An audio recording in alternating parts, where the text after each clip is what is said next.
This is the story of Eunjung Leok, otherwise known as the Korean Magic Johnson. When it comes to past hoopers with a razzle-dazzle flair to their game, you may think of the likes of Pistol Pete Maravich or Irvin Magic Johnson. And while Magic and the Showtime Lakers dominated basketball headlines for most of the 1980s, there was also a 5'6" Korean woman in Louisiana named Eunjung EJ Leok who was also making some noise. And while she didn't garner the same worldwide attention as the Lakers, she proved herself to be a formidable point guard who brought her own magic to the table, causing packed stadiums to chant EJ, EJ as she wowed the crowd. EJ was born in 1962 in Gimje, South Korea. Until the age of 10, she hadn't even heard of basketball, and if her father had it his way, she never would have. "My daddy is old school," EJ would later say in interviews. He didn't believe that girls should play sports. And so it was that she would begin to show a natural aptitude for basketball in the 5th grade. Her mother would sneak her to basketball practice and tell her father she was taking piano lessons. Fast forward to her senior year at Sunggi Yeoja Gorenhakyo, Sunggi Girls High School, where she was already one of Korea's best basketball players and set to take the court by storm in a nationally televised championship game. That would be the first time her father would watch her play and declare, quote, "I was wrong.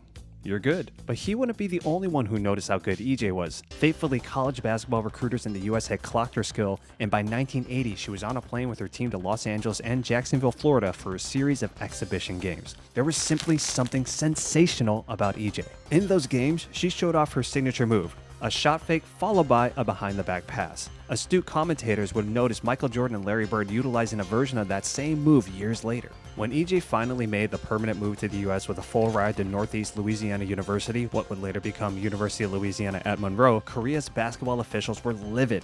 But despite the flack she got for not choosing the track that would have her representing her country in the Olympics, the move stateside would turn out to set her up for superstardom. On the campus of ULM, EJ was an instant celebrity, though she barely spoke English. Her flashy skill on the court, it turns out, was a universally understood language. ULM Sports Information Director Bob Anderson would say of EJ, quote, "She was a colorful player.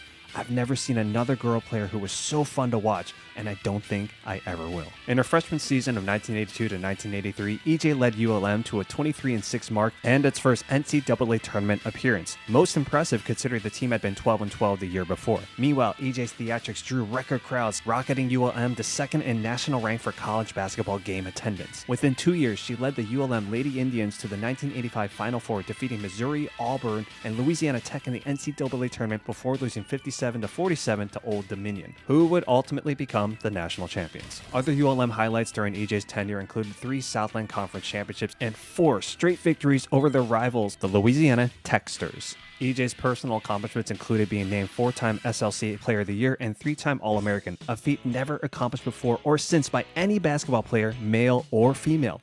To this day, she holds 8 untouchable school records, which includes the most free throws made, most assists, most steals, and most games started. She closed out her college basketball career with an average of 18.9 points, 2.7 rebounds, and 8.4 assists. And with these accolades also came massive celebrity, thanks to Sports Illustrated dubbing her, quote, "the Korean Magic Johnson." And all this victory and all these accomplishments, it's almost tragic that EJ's domination of her sport came at a time when there was very little TV exposure for college ball, let alone women's college ball. Undoubtedly, the hype around EJ in her day would have amounted to rabid social media stardom in current times. So what becomes of a living legend?